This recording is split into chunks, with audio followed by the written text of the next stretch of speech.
નમસ્કાર દર્શક મિત્રો, મિરર ઓફ ધી વર્લ્ડમાં આપ સૌનું હાર્દિક સ્વાગત છે।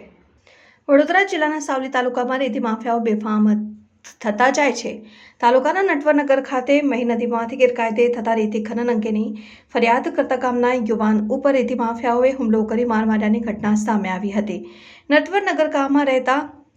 મહેશ તખતસિંહ મૈડાએ પોતાના ગામમાં રહેતા અને રેતી ખનનના ધંધા સાથે સંકળાયેલા હંસરાજ ઉકાભાઈ મૈડા, તેના પિતા ઉકાભાઈ તેમજ અજીત મૈડા અને તેના પુત્ર રવિ સામે પાતળવા પોલીસ સ્ટેશનમાં નોંધાયેલી ફરિયાદમાં જણાવ્યું કે હું ખાનગી કંપનીમાં નોકરી કરું છું। સવારે હું બાઇક ઉપર નોકરી પર ગયો હતો અને બપોરે નોકરી પરથી છૂટીને વડોદરામાં કુબેર ભવન ખાતે ખાણ ખનીજની ઓફિસમાં જઈ નટવરનગર વહીધરા ખાતે